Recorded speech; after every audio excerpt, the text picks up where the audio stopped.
Magandang araw! Narito ako upang magbahagi ng isang kwento na tiyak ay magugustuhan ninyo. Ikaw ba ay may kaibigan? Binibigyan mo ba siya ng regalo? Dapat bang magsinungaling para lamang sa isang kaibigan? Halina! Samahan ninyo ako sa isang kwentong pinamagatang Ang Mga Nawawalang Sapatos ni Kulas. Nasa katamtamang estado ng pamumuhay ang pamilya ng batang si Nicolas Cruz. Mas kilala siya sa Kalye Sampaguita bilang si Kulas. 10 taong gulang na anak ni Julio at Vina Cruz. Nagtratrabaho sa isang pagawaan ng mga kasangkapan ng bahay ang ama ni Kulas. Samantalang, kahera naman ng isang tindahan ang kanyang ina. Isang araw, habang tinatali ni Vina ang sintas ng sapatos ng anak, ay nagtaka ito. "Nak, ba't ang lumang rubber shoes ang suot mo? Diba, binilhan ka namin ng papa mo ng bago?" Tanong ng ina sa bata. Hindi sumagot si Kulas at nagkataon naman na bumusina na ang sasakyan na maghahatid sa kanya sa paaralan.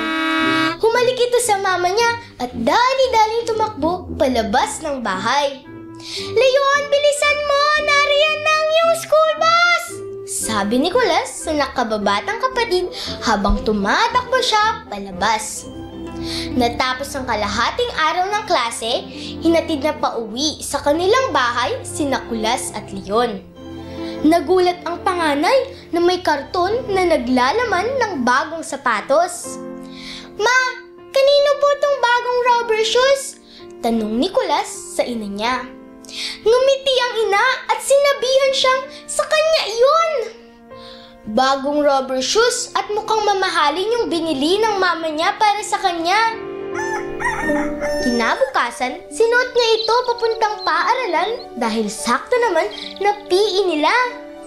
Pagkalipas ng isang linggo, nagulat si Vina noong sinumbatan siya ni Julio habang nag-aayos siya sa harap ng salamin at ang asawa naman ay nagbabasa ng dyaryo sa higaan nila. "Akala ko ba binilhan mo ng bagong sapatos si Kulas kaya naubos ang sweldo mo?" "Bakit? Mukhang luma yata yung nabili mo," sabi ni Julio.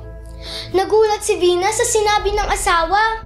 Idiniin niya, bumili talaga siya ng bago at mahal iyon, kaya humiram pa siya ng pera sa may-ari ng tindahan.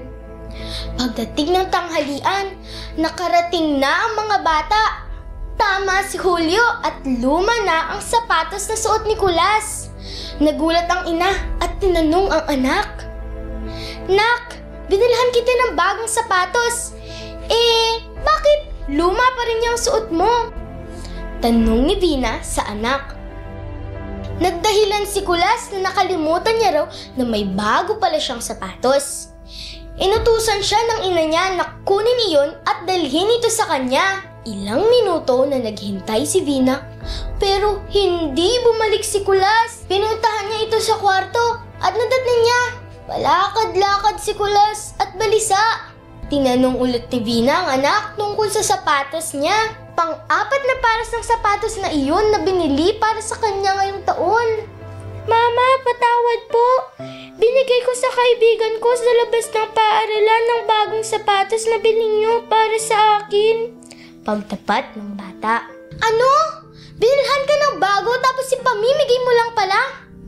"Walang mali sa pagbibigay, anak. Pero sana, inisip mo rin. Binili namin ng papa mo iyon para sa iyo." "Nagsinungaling ka pa," sabi ni Vina sa anak. Pinuri ng ina ang bata sa pagiging mapagbigay nito, pero pinaalalahanan na rin niya na mali ang magsinungaling kahit ano pa ang dahilan. Inihayag niya rin kay Kulas na sana ay pahalagahan nito ang mga binibigay nila ng ama niya dahil pinaghihirapan nila ito. Humingi ng patawad si Kulas at nangako sa ina na pahahalagahan na niya ang susunod na sapatos at mga gamit na ibibigay sa kanya ng mama at papa niya. Nangako rin siyang hindi na siya magsisinungaling. Nagustuhan ba ninyo ang kwento? Ngayon, nalaman ninyo na dapat ay pahalagahan ang mga binibigay ng ating mga magulang. Dapat huwag maglihim at magsabi ng totoo. Sabi nga sa isang kasabihan, ang katapatan ay isang gintong kaugalian. Maraming salamat! Hanggang sa muli, paalam!